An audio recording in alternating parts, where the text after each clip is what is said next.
Video ನೋಡ್ತಿರುವಂತೆಲ್ಲ ವೀಕ್ಷಕರಿಗೆ ನಮಸ್ಕಾರ. ಈ ದಿನ ಕರ್ನಾಟಕ ಪೌರಾಡಳಿತ ಇಲಾಖೆಯಲ್ಲಿ ಖಾಲಿರುವಂತಹ STA ಮತ್ತು FTA ಹುದ್ದೆಗಳ ಭರ್ತಿಗೆ ಅರ್ಜಿಯನ್ನು ಕರೆಯಲಾಗಿದೆ. ಆಸಕ್ತಿ ಇರುವಂತಹ ಅಭ್ಯರ್ಥಿಗಳು ತಮ್ಮ ಅರ್ಜಿಗಳನ್ನು ಆಫ್ಲೈನ್ ಮುಖಾಂತರ ಸಲ್ಲಿಸಬಹುದು. ನಮ್ಮ ವಿಡಿಯೋನ ಹೊಸದಾಗಿ ನೋಡ್ತಿರೋ ನಮ್ಮ ಚಾನೆಲ್ ಅನ್ನು ಸಬ್ಸ್ಕ್ರೈಬ್ ಮಾಡಿ ಹಾಗೂ ಪಕ್ಕದಲ್ಲಿರುವ ಬೆಲ್ ಐಕಾನ್ ಅನ್ನು ಕ್ಲಿಕ್ ಮಾಡಿ ಮುಂದೆ ಬರುವಂತಹ ಎಲ್ಲ ಸರ್ಕಾರಿ ಹುದ್ದೆಗಳ ಸಂಪೂರ್ಣ ಮಾಹಿತಿಗಳನ್ನು ಪಡೆಯಿರಿ. ನಂತರ ಹುದ್ದೆಗಳ ವಿವರ: ಪ್ರಥಮ ದರ್ಜೆ ಸಹಾಯಕ ಅಂದರೆ FTA ಹುದ್ದೆ 1 ಪೋಸ್ಟ್, ದ್ವಿತೀಯ ದರ್ಜೆ ಸಹಾಯಕರು ಅಂದರೆ STA ಹುದ್ದೆ 1 ಪೋಸ್ಟ್. ಒಟ್ಟು ಹುದ್ದೆಗಳ ಸಂಖ್ಯೆ 2 ಹುದ್ದೆಗಳು. ನಂತರ ವೇತನ ಶ್ರೇಣಿ: STA ಹುದ್ದೆಗೆ ಅರ್ಜಿಯನ್ನು ಸಲ್ಲಿಸಲು ಅಭ್ಯರ್ಥಿಗೆ ವೇತನ ಶ್ರೇಣಿ 21,000 ರಿಂದ 42,000ಗಳ ಮಾಸಿಕ ವೇತನವನ್ನು ನೀಡಲಾಗುತ್ತದೆ. ನಂತರ FTA ಹುದ್ದೆಗೆ 27,000 ರಿಂದ 52,000ಗಳ ಮಾಸಿಕ ವೇತನವನ್ನು ಕೊಡಲಾಗುತ್ತದೆ. ಇದರ ಜೊತೆಗೆ DA ಮತ್ತು HRA ಮುಂತಾದ ಸೌಲಭ್ಯಗಳು ಪ್ರತ್ಯೇಕವಾಗಿ ದೊರೆಯಲಿದೆ. ನಂತರ ಶೈಕ್ಷಣಿಕ ವಿದ್ಯಾರ್ಹತೆ: STA ಹುದ್ದೆಗೆ ಅರ್ಜಿಯನ್ನು ಸಲ್ಲಿಸಲು ಅಭ್ಯರ್ಥಿಯು ಕನಿಷ್ಠ PUC ವಿದ್ಯಾರ್ಹತೆಯನ್ನು ಹೊಂದಿರಬೇಕು ಅಥವಾ ತತ್ಸಮಾನ ವಿದ್ಯಾರ್ಹತೆಯನ್ನು ಹೊಂದಿರಬೇಕು. ನಂತರ ಪ್ರಥಮ ದರ್ಜೆ ಸಹಾಯಕ FTA ಹುದ್ದೆಗೆ ಅರ್ಜಿಯನ್ನು ಸಲ್ಲಿಸಲು ಅಭ್ಯರ್ಥಿಯು ಅಂಗೀಕೃತ ವಿಶ್ವವಿದ್ಯಾಲಯದಿಂದ ಯಾವುದೇ ಪದವಿ ವಿದ್ಯಾರ್ಹತೆಯನ್ನು ಹೊಂದಿರಬೇಕು ಅಥವಾ ತತ್ಸಮಾನ ವಿದ್ಯಾರ್ಹತೆಯನ್ನು ಹೊಂದಿರಬೇಕು.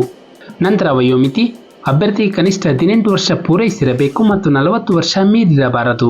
ನಂತರ ಗರಿಷ್ಠ ವಯೋಮಿತಿ ಸಲ್ಲಿಕೆ: SC/ST ಅಭ್ಯರ್ಥಿಗಳಿಗೆ 5 ವರ್ಷ, OBC ಅಭ್ಯರ್ಥಿಗಳಿಗೆ 3 ವರ್ಷಗಳು, PWD ಅಭ್ಯರ್ಥಿಗಳಿಗೆ 10 ವರ್ಷಗಳ ವಯಸ್ಸಿನ ಸಡಿಲಿಕೆಯನ್ನು ಕೊಡಲಾಗಿದೆ. ನಂತರ ಅರ್ಜಿ ಶುಲ್ಕ: ಈ ಹುದ್ದೆಗೆ ಯಾವುದೇ ರೀತಿಯ ಅರ್ಜಿ ಶುಲ್ಕವಿರುವುದಿಲ್ಲ. ನಂತರ ಆಯ್ಕೆ ವಿಧಾನ: ಅಭ್ಯರ್ಥಿಗಳು ಶೈಕ್ಷಣಿಕ ವಿದ್ಯಾರ್ಹತೆಯಲ್ಲಿ ಗಳಿಸಿದ ಅಂಕಗಳ ಆಧಾರದ ಮೇಲೆ ಅಭ್ಯರ್ಥಿಗಳನ್ನು ಹುದ್ದೆಗೆ ಆಯ್ಕೆ ಮಾಡಲಾಗುತ್ತದೆ. ಅರ್ಜಿಯನ್ನು ಸಲ್ಲಿಸುವ ವಿಧಾನ: ಆಸಕ್ತಿ ಇರುವಂತಹ ಅಭ್ಯರ್ಥಿಗಳು ಖುದ್ದಾಗಿ ಅಥವಾ ಅಂಚೆಯ ಮೂಲಕ ಪ್ರಾಧಿಕಾರ ಮತ್ತು ನಿರ್ದೇಶಕರು, ಪೌರಾಡಳಿತ ನಿರ್ದೇಶನಾಲಯ, 9ನೇ ಮಹಡಿ, ವಿಶ್ವೇಶ್ವರಯ್ಯ ಮುಖ್ಯ ಗೋಪುರ, ಡಾಕ್ಟರ್ ಅಂಬೇಡ್ಕರ್ ವಿಧಿ, ಬೆಂಗಳೂರು 560001 ಈ ಒಂದು ವಿಳಾಸಕ್ಕೆ ಅಭ್ಯರ್ಥಿಗಳು ತಮ್ಮ ಅರ್ಜಿಯನ್ನು ಪೋಸ್ಟ್ನ ಮೂಲಕ ಸಲ್ಲಿಸಬಹುದು. ಪ್ರಮುಖ ದಿನಾಂಕಗಳು: ಅರ್ಜಿಯನ್ನು ಸಲ್ಲಿಸಲು ಪ್ರಾರಂಭ ದಿನಾಂಕ 20/6/2024 ರಂದು, ಅರ್ಜಿಯನ್ನು ಸಲ್ಲಿಸಲು ಕೊನೆಯ ದಿನಾಂಕ 20/7/2024 ನಮ್ಮ ಒಂದು ಡಿಸ್ಕ್ರಿಪ್ಷನ್ ಬಾಕ್ಸ್ನಲ್ಲಿ ಟೆಲಿಗ್ರಾಮ್ ಚಾನಲ್ ಲಿಂಕ್ ಇರುತ್ತೆ. ಅದರ ಮೂಲಕ ಅಭ್ಯರ್ಥಿಗಳು ನೋಟಿಫಿಕೇಶನ್ PDF ಅನ್ನು ಡೌನ್ಲೋಡ್ ಮಾಡಿಕೊಂಡು ಹೆಚ್ಚಿನ ಮಾಹಿತಿಯನ್ನು ಪಡೆಯಬಹುದು.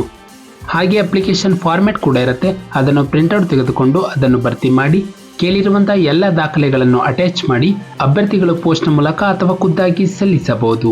ನಾವು ನೀಡಿದ ಉದ್ಯೋಗದ ಮಾಹಿತಿ ನಿಮಗೆ ಇಷ್ಟವಾಗಿದ್ದಲ್ಲಿ ವಿಡಿಯೋಗೆ ಲೈಕ್ ಮಾಡಿ, ಶೇರ್ ಮಾಡಿ ಹಾಗೂ ಸಬ್ಸ್ಕ್ರೈಬ್ ಮಾಡಿ.